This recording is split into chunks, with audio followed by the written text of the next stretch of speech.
first step in the Massachusetts 5-step evaluation cycle is self-assessment. There's some figurative language in there that's going to catch you out there, so just really read it really carefully. That process of looking at your own things that you've done at least allows you to reflect on your own, a bit of a self-evaluation, so that when you go, at least when I go into the room, at least I have a sense of what I feel about my own work. It's really important to reflect. Reflection is important when it comes to informing your lesson. It's about teacher empowerment, and I like that the beginning of the cycle is their self-assessment. That's how it should, begin. It's not about what I want, it's about what the teacher wants to focus on. The Educator Evaluation Framework prioritizes both educator development and student learning. Drawing from their own self-assessment, educators propose professional practice goals and student learning goals. What do we think? How does global warming relate to cause and effect? The temperature gets hotter and hotter. It's causing that warming in Alaska. We start with the school improvement plan. So that's a collaboratively written document that's shared with the teachers. And then they also use that rubric that I referred to do a self-evaluation of themselves and their practices within their classroom.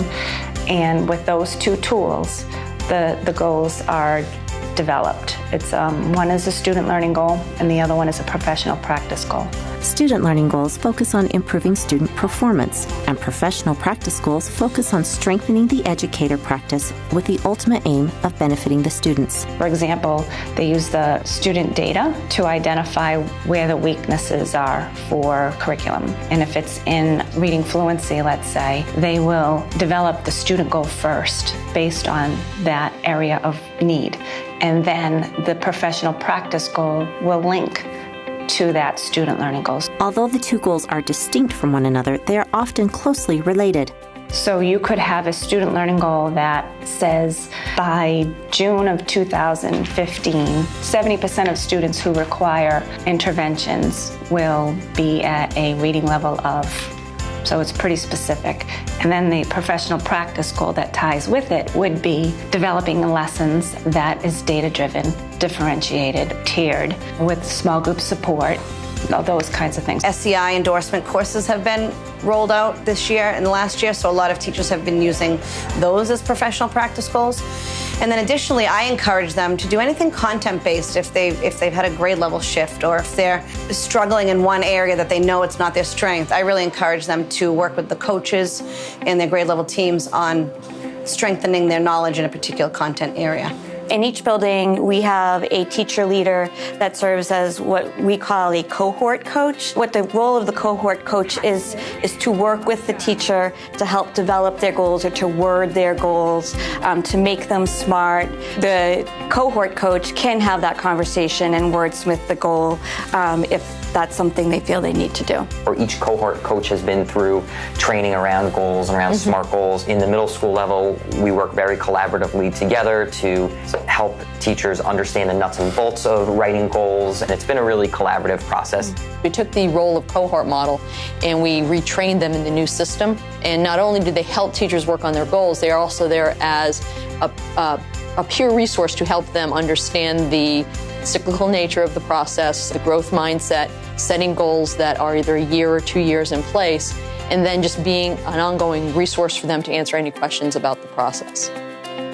As long as you're phrasing it as there's something outside of her acting upon her. Do you know what I mean? They're bringing in the old stuff, they're comparing it between these three, and there's a meeting coming up where we're going to talk about something very specific, something that I've identified or things that I've had the chance to identify as specific aspects of my teaching that I want to work on. We can talk specifically about that and the steps that we've been able to take along the way that are working towards that kind of like predetermined objective. So it's been very helpful in kind of keeping me centered. It takes personal reflection and then collaboration with other teachers to figure out what should be your goal. After our self-assessment, we meet with our primary evaluator and we go over our self-assessment. We also revisit our evaluation points from last year. And based on that, we start developing those new goals and also the steps that we need to take to achieve that goal. And usually when I meet with the teachers, they can identify a strength and a weakness. And so if they're not sure what to use for a professional practice goal, I'll encourage them to go in that direction and kind of use that as a goal. So this year, I was looking more towards communication with parents, really focusing on that area. And it's something that is difficult at times, but also something that I enjoy doing as well. We do some workshops with families so they can help their students at home really learn the concepts, especially with math. And what's been great for parents is now they could understand better what the students are doing. So really, because of the professional goals, it's kind of helped me to move beyond my, zone of comfort. What was Oedipus trying to prevent from happening, and why did he leave Corinth? All right, Michaela? Oedipus had a fate that he had to kill his dad, but he didn't want to kill his dad, so he chose free will and decided to leave. Being an English language arts teacher, my goal is to always make sure that my students are able to read, write, speak effectively. So for example, my analytical writing goal. I wanted my students, 80% of them, to improve and get within a 4 average range, which is like a 90, an 8. So what I would do is I will say, okay, well, step 1 is, first of all, to plan whatever writing assignment they're going to receive the first time. Step 2 is teach that writing plan. The third step is to assess that writing plan, then evaluate.